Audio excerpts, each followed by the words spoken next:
Hello tout le monde, j'espère que vous allez bien, bienvenue sur ma chaîne, moi c'est Elena et comme toujours je vous raconte en fait mon expérience dans le luxe et dans la mode sur ma chaîne Les Carnets d'Elena. En ce moment même je fais en fait une série de vidéos où je vous raconte mes expériences dans le groupe LVMH mais aussi dans le groupe Richemont. D'ailleurs je t'invite à aller déjà regarder les vidéos que j'ai pu faire si jamais tu souhaites en savoir un peu plus et tu aimerais travailler dans le secteur du luxe. Tu pourras aussi voir notamment les missions que j'ai pu faire, par exemple en service client, en vente ou encore en digital. Et donc aujourd'hui je vais répondre en fait à une question qui m'a été demandée et qui je pense pourrait être très utile pour la plupart d'entre vous, c'est-à-dire comment réussir un stage ou un premier travail dans le secteur du luxe. En gros, quelles sont les astuces pour faire bonne impression dès les premiers jours? Quelles sont en effet les règles implicites à savoir, les normes à savoir pour réussir ces premiers jours en entreprise?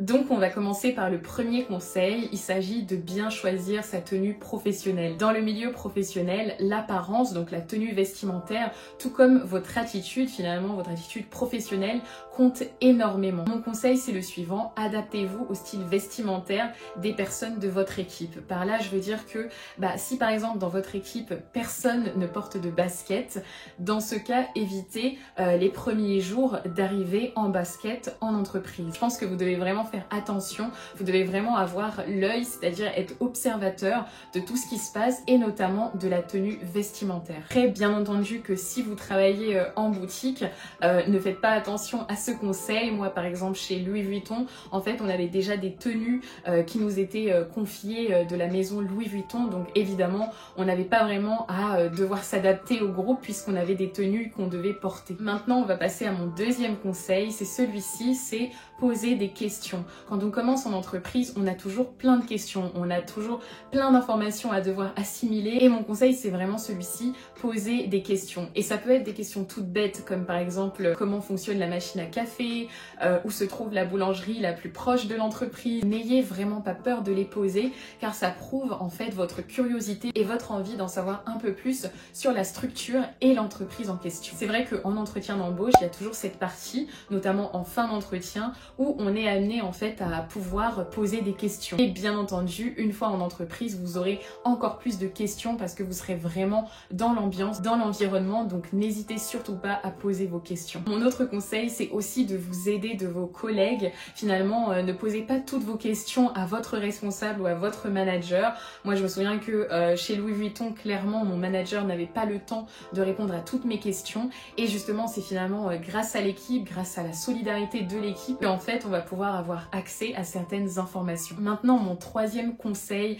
c'est au niveau de la ponctualité. Respectez vos horaires. Faites attention à vos horaires.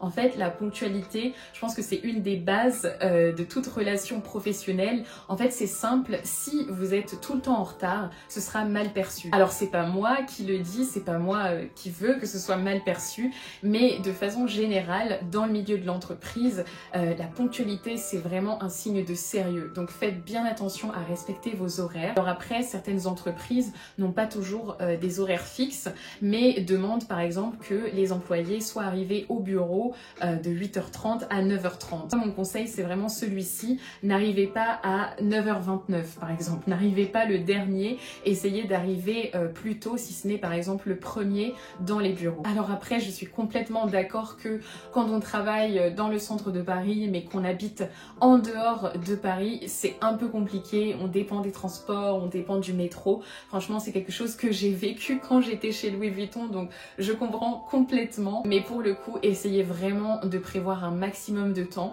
Je sais, ça fait pas toujours plaisir, mais voilà, essayez vraiment de vous arranger. Maintenant, mon quatrième conseil, c'est celui-ci. Intégrer un maximum d'informations. Quand on commence en entreprise, en fait, on a toujours ce temps d'adaptation. Une méthode peut être d'avoir un notebook, par exemple. Moi, c'est ce que j'ai toujours fait. Écrivez tout, franchement, voilà, ça peut être des informations techniques, des codes qu'on peut vous donner. Et le fait de prendre des notes, non seulement c'est bénéfique pour vous, mais c'est aussi une preuve de professionnalisme. Donc, n'hésitez vraiment pas à prendre un maximum de notes les premiers jours en entreprise. Maintenant, on va passer à mon 5e conseil, c'est celui-ci, faites le premier pas. Alors quand on commence en entreprise, on a parfois un peu tendance à rester dans son petit coin, à être un peu plus timide que les autres. Évidemment, c'est normal parce qu'on vient de commencer, mais ce n'est pas une raison finalement pour ne pas hésiter à faire des suggestions, à aller vers les autres, de proposer un call à chaque membre de votre équipe pour mieux les connaître. Et je peux vous dire que c'est quelque chose qui est vraiment efficace, c'est quelque chose qui fonctionne et ça prouve finalement votre intérêt pour les autres et votre envie finalement d'en savoir un peu plus. Maintenant, mon autre conseil qui est vraiment primordial, qui est vraiment fondamental,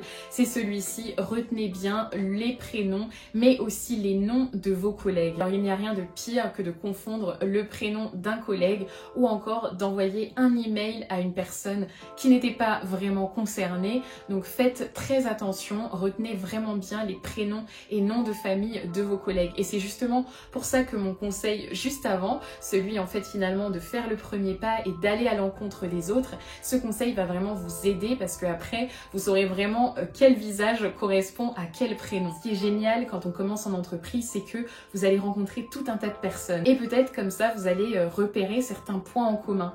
Et mon conseil finalement c'est de savoir vous faire apprécier, c'est d'être force de proposition, par exemple de proposer des sorties, si par exemple vous avez été dans un super pays ou dans un super lieu culturel, et bien donnez l'adresse, n'hésitez pas à partager votre histoire, ça montrera vraiment que vous cherchez en fait une certaine cohésion d'équipe et que vous êtes là quoi, que vous êtes présent. Maintenant on va passer à un autre conseil qui est hyper important, qui fera finalement que on vous apprécie plus ou moins, c'est celui-ci, c'est respecter bien l'atmosphère de travail. Vous allez rejoindre les premiers jours une équipe qui a ses façons de faire, qui a sa manière de travailler, parfois même c'est une manière de faire qui est propre à l'équipe en question. Je prends un exemple, il y a des entreprises où on préfère se téléphoner ou encore se voir pour discuter de certains sujets plutôt que d'envoyer des emails. Donc faites attention, ne soyez pas celui qui envoie des emails tout le temps en fait pour discuter d'un sujet. Encore une histoire vécue. Maintenant on va parler d'une règle qui est essentielle, qui est vraiment obligatoire, c'est d'afficher en fait votre bonne humeur et être souriant les premiers jours. En entreprise on parle souvent de la première impression, de faire bonne impression et que en effet ça se joue vraiment sur les premières secondes ou les premières minutes. Donc soyez vraiment cette personne-là, cette personne ouverte, cette personne souriante et soyez finalement la meilleure version de vous-même. Et enfin on va passer au dernier conseil, c'est celui-ci, ne partez pas le premier, ne soyez pas la première personne qui quitte le bureau ou qui part tout simplement. Quand on commence un nouveau travail, on est normalement hyper motivé, on a normalement 10 000 choses à apprendre, 10 000 choses à retenir et franchement ne soyez pas la personne qui part en premier. Tout simplement parce que ça va pas être à votre avantage, parce que ça va donner finalement l'image d'une personne qui n'est peut-être pas autant motivée. Regardez aussi la façon de faire de vos collègues. Dans certaines entreprises, parfois on attend que le manager ou le directeur ou le responsable de l'équipe soit parti pour ensuite pouvoir être libre de partir. Donc voilà, observez en tout cas ce que font vos collègues, ça vous sera vraiment utile. Et voilà, c'est la fin de cette vidéo. J'espère que ces conseils vous aideront et vous pouvez aussi me contacter sur Instagram ou encore par email ou tout simplement dans les commentaires. Je me ferai vraiment un plaisir de répondre à toutes vos questions. En tout cas, ça m'a vraiment fait plaisir de tourner cette vidéo et j'ai hâte de vous retrouver les prochaines semaines parce que j'ai pas mal de choses à vous annoncer. À bientôt!